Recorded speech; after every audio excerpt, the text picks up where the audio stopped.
Hello students, today we will start a new topic, that is energy change. Okay, so energy change in a chemical change, or a chemical change is also called chemical reaction. ठीक है, तो energy change in a chemical change और a chemical reaction क्या है, क्या energy change. So what is energy change. The question may be ask like what do you mean by energy change. तो answer हो जाएगा हमारा, डेफिनेशन हो जाएगी द एनर्जी चेंज. ठीक है, energy change in a chemical reaction, chemical change या फिर केमिकल रिएक्शन और chemical reaction is the difference of energy. ठीक है, difference of energy between reactant and product. बस डेफिनेशन हो गई. क्या है डेफिनेशन कि कोई पूछेगा what do you mean by energy change in a chemical change और केमिकल रिएक्शन, क्या मतलब, क्या आप जानते हैं एनर्जी चेंज के बारे में. तो आप बोलेंगे कि energy change is a chemical change in a chemical change. मतलब एनर्जी चेंज जो है वो सिंपली एक डिफरेंस है एनर्जी का बिटवीन रिएक्टेंट एंड प्रोडक्ट. मतलब रिएक्टेंट की एनर्जी जो भी रही होगी और प्रोडक्ट में जो भी एनर्जी रहेगी, उन दोनों के बीच का जो डिफरेंस है that is called energy change. Simple सी बात है. लेट सपोज 420 केल्विन है ना, यहाँ है 320 केल्विन, तो कम हो गई एनर्जी. ठीक है, इसका मतलब ये हुआ कि 100 इतनी एनर्जी बाहर निकल गई. ठीक है, तो इन दोनों के बीच का एनर्जी चेंज क्या हुआ, माइनस करके. तो इन दोनों के बीच का एनर्जी चेंज डिफरेंस करके ही तो पता करेंगे. So that is what simple chemical, the energy change in a chemical reaction is the difference of energy between reactant and product. Reactant और प्रोडक्ट के बीच का एनर्जी का डिफरेंस जो है वही एनर्जी चेंज कहलाता है. ठीक है, सिंपल सी बात. Done. So to understand this concept we will first study some points. Okay, हम कुछ पॉइंट्स पढ़ेंगे फिर इस कंसेप्ट को समझेंगे. ठीक है, तो what are the points like. देखो अब सही है. पहला point, first star, every substance, हर एक सबस्टेंस के अंदर, every substance has a stored amount of energy. हर एक सबस्टेंस में अपनी एक एनर्जी स्टोर्ड होती है. ठीक है, every substance has a stored amount of energy. हर एक सबस्टेंस में अपनी एनर्जी होती है and that energy is called, that है ना, लाइक पोटेंशियल एनर्जी, पोटेंशियल या लेटेंट. ठीक है, उस एनर्जी को क्या बोलते हैं, पोटेंशियल एनर्जी या लेटेंट एनर्जी. ठीक है, और commonly it is commonly called chemical energy. मतलब क्या हुआ कि हर सबस्टेंस के पास अपनी एक स्टोर्ड अमाउंट ऑफ एनर्जी होता है. वो किसकी फॉर्म में होती है, चाहे पोटेंशियल एनर्जी की फॉर्म में हो या लेटेंट एनर्जी की फॉर्म में. उस एनर्जी को बोलते हैं chemical energy of the substance. Every substance have this energy. ठीक है, हर सबस्टेंस में एनर्जी होती है. एक बात. सेकंड थिंग हमें समझना है वो है अ केमिकल चेंज. ठीक है, एसोसिएट हर केमिकल चेंज के अंदर विद द एवोल्यूशन और एब्जॉर्प्शन.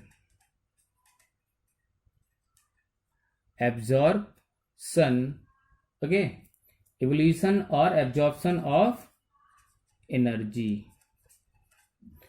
दूसरा पॉइंट ये हुआ कि हर हर केमिकल चेंज में या तो एनर्जी एवोल्यूट होगी, निकलेगी, एक्सोथर्मिक होगा, या फिर एब्जॉर्ब होगी, एंडोथर्मिक होगी। मतलब कोई भी रिएक्शन बिना या तो एनर्जी रिलीज करेगा या एनर्जी को एब्जॉर्ब करेगा 100%। ठीक है, इन दोनों काम में से एक तो होना ही है। सही है, तो इसीलिए लिख रहा हूं the chemical change associate with the evolution या एब्जॉर्प्शन, या तो रिलीज हो या एब्जॉर्ब हो एनर्जी का। क्यों होती है? क्यों? क्योंकि विच इज रिक्वायर्ड, जरूरी है वो। क्यों जरूरी है? रिक्वायर्ड टू ब्रेक और फॉर्म, ब्रेक और फॉर्म डिफरेंट बॉन्ड्स। समझ गए? तो किसी भी केमिकल रिएक्शन में हमने फर्स्ट चैप्टर में पढ़ा था ना, बॉन्ड बनते हैं तभी तो केमिकल रिएक्शन होती है, नया कंपाउंड बनता है।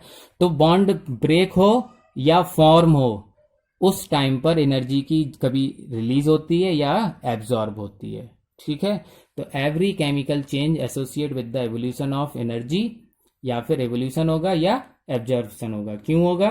क्योंकि it is required for break और form a different bond between the molecules of reactant and product। ठीक है, तो रिएक्टेंट के या प्रोडक्ट के जो मॉलिक्यूल्स हैं उनके बॉन्ड को तोड़ने के लिए या उनको जोड़ने के लिए एनर्जी की या तो रिलीज होगी या एब्जॉर्ब होगी। ऐसा कोई केमिकल चेंज नहीं है जिसमें एनर्जी का कोई यूज ना हो। समझ गए? तो दो बातें हम समझ गए। पहली ये कि every substance have stored energy, her substance में एक अपनी स्टोर्ड एनर्जी होती है। और दूसरी बात ये समझ गए, हर केमिकल रिएक्शन के अंदर या तो एनर्जी रिलीज होगी या एब्जॉर्ब होगी। क्यों? क्योंकि उनको बॉन्ड की या तो ब्रेक करना होता है बॉन्ड, या फिर फॉर्म करना होता है। ठीक है, ओके नाउ। ठीक है, थर्ड इज, अब on the basis of this, अभी इतनी बात जब हम समझ ही गए हैं कि हर सबस्टेंस में अपनी एनर्जी होती है, हर केमिकल रिएक्शन के अंदर या तो एनर्जी निकलेगी या यूज होगी, तो फिर on the basis of this the type of energy change in a chemical reaction पढ़ेंगे। अब टाइप्स पढ़ेंगे। ठीक है, सही है। तो क्या हेडिंग है अब हमारी? Types of energy changes in a chemical reaction. ठीक है, टाइप्स। तो पहला है ए, पहला टाइप है एक्सोथर्मिक रिएक्शन। एक्सो पहले भी हम पढ़ चुके हैं थोड़ा सा। एक्सो मीन्स यहां से हीट रिलीज होगी, ऐसी रिएक्शन जिसके अंदर हीट एनर्जी रिलीज होती है, इवोल्यूट होती है, एवोल्यूशन होता है एनर्जी का। ठीक है, तो हम डेफिनेशन क्या हो जाएगी? अ केमिकल, ठीक है, रिएक्शन, एक ऐसा केमिकल रिएक्शन विच प्रोसीड, जो होता है, प्रोसीड का मतलब बढ़ना, आगे होना, आगे बढ़ना। ऐसा केमिकल रिएक्शन जो आगे बढ़ता है विद द एवोल्यूशन, यहां पर क्या हो रहा है? एवोल्यूशन हो रहा है, evolution of heat energy, heat energy. ठीक है, तो इवोल्यूशन हो रहा है हीट एनर्जी का, इसलिए इसका नाम है एक्सोथर्मिक रिएक्शन। ठीक है, इज कॉल्ड एक्सोथर्मिक रिएक्शन। समझ गए क्या होती है एक्सोथर्मिक रिएक्शन? तो अ chemical reaction in which that is proceed with the evolution of heat energy, जिसके अंदर हीट एनर्जी इवॉल्व होती है, एवोल्यूशन ऑफ हीट एनर्जी। ठीक है, एंड प्लस डेल्टा टी, ये देखो डेल्टा मतलब हीट ना, ओके, प्लस डेल्टा शो करता है, इंडिकेट्स एक्सोथर्मिक रिएक्शन। किसी भी रिएक्शन में अगर आपने देख लिया प्लस डेल्टा, तो वो रिएक्शन कैसी होगी? एक्सोथर्मिक। ये आपको इंडिकेट कर देगा कि ये रिएक्शन एक्सोथर्मिक रिएक्शन है। ठीक है, चलो एग्जाम्पल। N2 प्लस H2 क्या बना रहा है, NH3। ठीक है, अब NH3 आप अब इसको बैलेंस कर लेंगे, यहाँ आप लगाएंगे 2, ओके, और यहाँ लगा देंगे 2, सॉरी 3 लगा देंगे यहाँ, ओके, प्लस डेल्टा टी। ये डेल्टा टी शो कर रहा है कि it is an exothermic reaction. दूसरा एग्जांपल है H2 plus O2 form H2O plus delta T. ठीक है, अब H2O बन रहा है और एनर्जी रिलीज हो रही है, इवॉल्व हो रही है, इवॉल्व या फिर एब्जॉ, है ना, इवोल्यूशन। ठीक है, समझ गए, बैलेंस करेंगे तो हो जाएगा यहाँ पे 2 और यहाँ पे 2। ठीक, एक्सोथर्मिक रिएक्शन समझ में आ गया, है ना। So as a chemical reaction जिसके अंदर हीट एनर्जी रिलीज होगी, इवॉल्व होगी, इवोल्यूट होगी, इज कॉल्ड एक्सोथर्मिक रिएक्शन, और वहां पर प्लस डेल्टा टी इंडिकेट करेगा कि वो एक्सोथर्मिक रिएक्शन है। ठीक है, अब बी, एंडोथर्मिक रिएक्शन। डेफिनेशन क्या हो जाएगी, वही, अ केमिकल रिएक्शन, ठीक है, अ chemical reaction in which proceed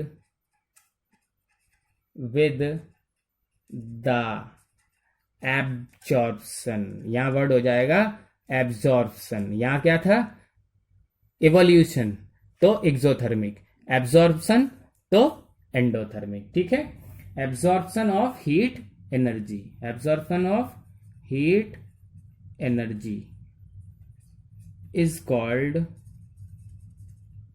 endothermic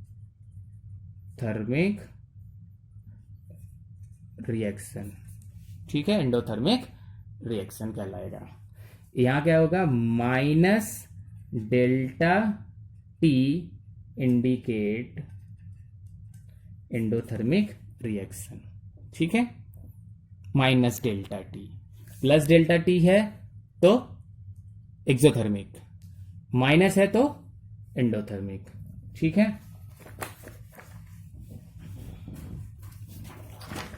examples. ठीक है, एग्जाम्पल क्या होंगे देखो, N2 प्लस O2 फॉर्म होगा NO, ठीक है, minus delta T, okay, balance करेंगे 2। यहां हीट, यहां आपको सिंबल बनाना पड़ेगा ये डेल्टा का, ठीक है, माइनस डेल्टा टी इंडिकेट कर रहा है कि this reaction is endothermic. Another example क्या है, C प्लस H2O, ठीक है, शो कर देंगे, and that is CO plus H2 minus delta T. ठीक है, एंडोथर्मिक। तो हम एक लिख रहे हैं, it can not, endothermic can not, ठीक है, यहां पर इट का मतलब क्या है, endothermic reaction can not conducted without the supply of heat energy.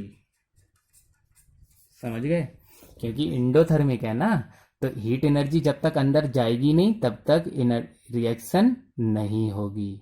So endothermic reaction can not conducted, कब तक, जब तक हीट एनर्जी की सप्लाई उसको नहीं मिलेगी ये रिएक्शन कंडक्ट नहीं होगी। But exothermic can conduct without heat, it can conduct without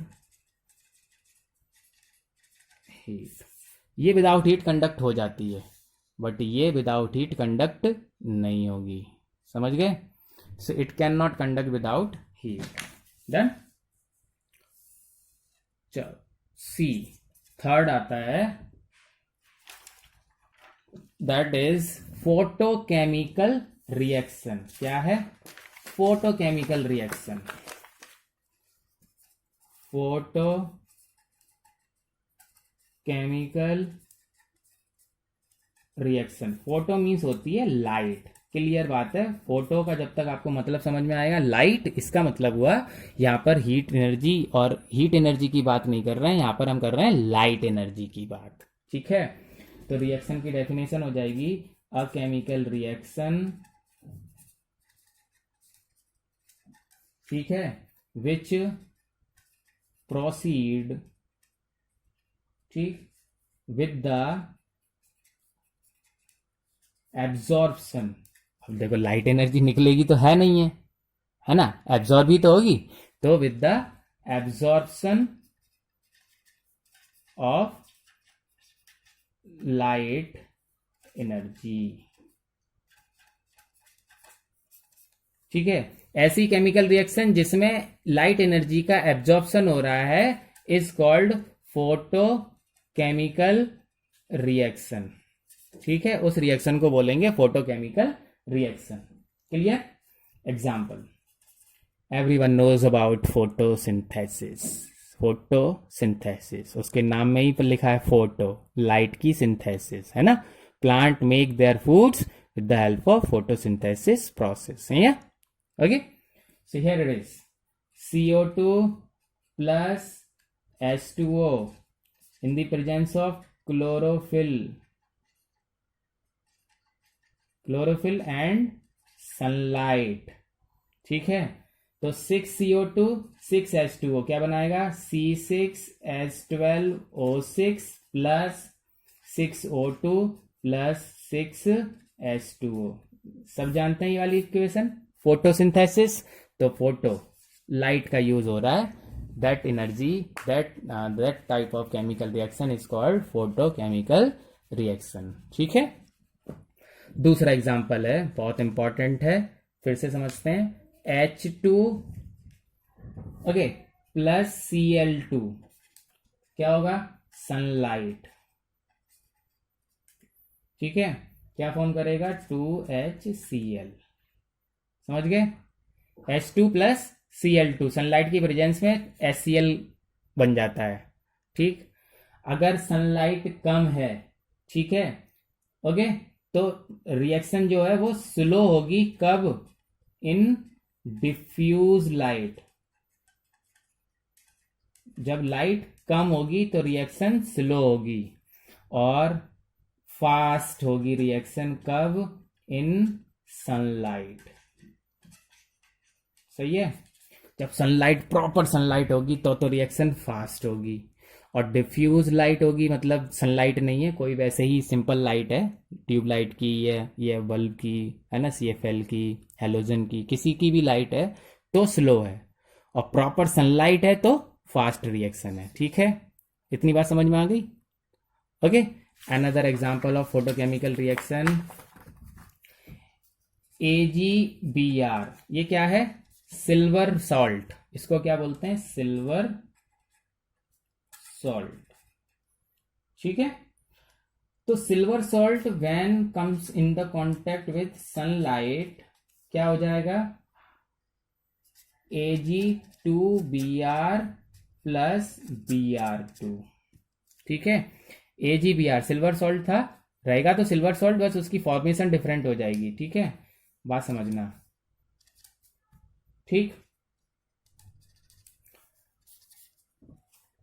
तो हमें चाहिए था AgBr, लेकिन सनलाइट की प्रेजेंस में कैसा हो जाएगा, Ag2Br, तो डिफरेंट हो गया ना, समझ गए आप।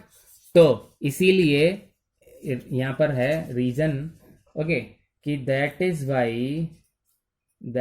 वाई AgBr, या इसको बोल सकते हैं silver salt kept in black colour बोतल, ब्लैक कलर, डार्क कलर, ठीक है, ब्लैक कलर या फिर डार्क कलर बोतल, समझ गए। जैसे हम लोग सनग्लासेस लगा लेते हैं तो सनलाइट कम हो जाती है ना हमारी आंखों के ऊपर, तो वैसे ही है, डार्क कलर की बोतल में रखा जाता है इसको, सो दैट कि सनलाइट उसके ऊपर अपना इफेक्ट ना कर पाए। तो क्वेश्चन में भी आस्क लाइक कि why the silver salt are kept in the black या डार्क कलर बोतल।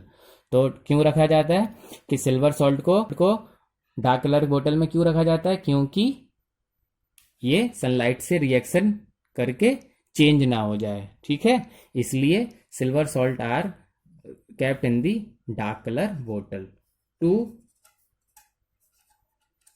prevent the reaction of silver salt with sunlight. Sunlight से उसकी रिएक्शन को रोकने के लिए these are kept in the dark colour बोतल, ठीक है। Now D, and that is electrochemical reaction.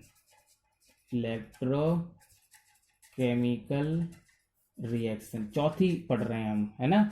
सबसे पहले हमने पढ़ी एक्सोथर्मिक जहाँ हीट निकल रही थी, फिर हमने पढ़ा एंडोथर्मिक जहाँ हीट एब्जॉर्ब हो रही थी, फिर हमने पढ़ा फोटोकेमिकल रिएक्शन जहाँ पर हीट की एनर्जी की बात नहीं हो रही है, लाइट एनर्जी की एब्जॉर्प्शन हो रहा है, ठीक है। अब है इलेक्ट्रोकेमिकल, तो फिर इलेक्ट्रो मीन्स इलेक्ट्रिसिटी, ठीक है। तो डेफिनेशन क्या हो जाएगी, अ chemical reaction in which the absorption of electrical energy is used, है ना, इज कॉल्ड इलेक्ट्रोकेमिकल रिएक्शन। समझ रहे हैं आप, ओके। तो देखो डेफिनेशन हो जाएगी,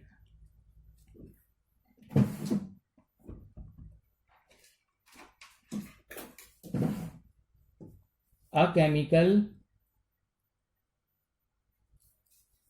reaction,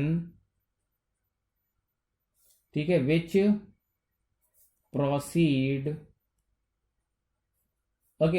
proceed with the absorption of electrical energy, ठीक है, is called electrochemical reaction, ठीक है। एग्जाम्पल क्या करेंगे हम, H2O, ओके, और जब उसकी इलेक्ट्रिक करंट पास होगा, electric current, it will decompose to 2H2 plus O2, अलग हो जाएंगे, ठीक है। हाइड्रोजन गैस अलग, ऑक्सीजन गैस अलग, ठीक है। We know that H is positive, oxygen is negative ion, ठीक है। So positive ion are collected at cathode, बहुत ध्यान से समझेंगे, समझ गए, है ना। तो कैथोड क्या है, निगेटिव इलेक्ट्रोड है, निगेटिव इलेक्ट्रोड। तो नेगेटिव इलेक्ट्रोड पे पॉजिटिव आयन ही तो आएगा, आ गया, ठीक है। तो कैथोड्स पर पॉजिटिव आयन कलेक्ट होते हैं और एनोड पर नेगेटिव आयंस, ठीक है। क्यों, क्योंकि एनोड जो है वो पॉजिटिव इलेक्ट्रोड है, तो पॉजिटिव अट्रैक्ट्स नेगेटिव ना, ठीक है, समझ गए आप, ओके। तो this positive electrode attract negative ions, this negative electrode attracts positive ions, ठीक है, ओके। अनदर एग्जांपल NaCl, फिर से कोई करंट, इलेक्ट्रिक करंट, तो Na पॉजिटिव, Cl नेगेटिव। तो अब देखो आप, Na positive ion attract towards negative electrode ना, तो नेगेटिव इलेक्ट्रोड का नाम होता है कैथोड, ठीक है। ये क्या है, नेगेटिव इलेक्ट्रोड है, और negative ion attract towards positive electrode जो कि है एनोड, पॉजिटिव इलेक्ट्रोड, ठीक है, understand. So this reaction is called chemical reaction in which electricity is used, electrochemical reaction के एग्जाम्पल हैं ये। तो आज हमने एनर्जी चेंज पढ़ा। एनर्जी चेंज क्या होता है, the difference between the energy of reactant and product, और on the basis of energy change the reactions are of 4 type. Four type. पहला है exothermic, endothermic, photochemical, electrochemical. Okay, और सबकी definition simple सी definitions हैं, और दो दो एक एक दो दो एग्जांपल्स हैं। आपको ये अच्छे से रिवाइज कर लेना है। Okay, thank you.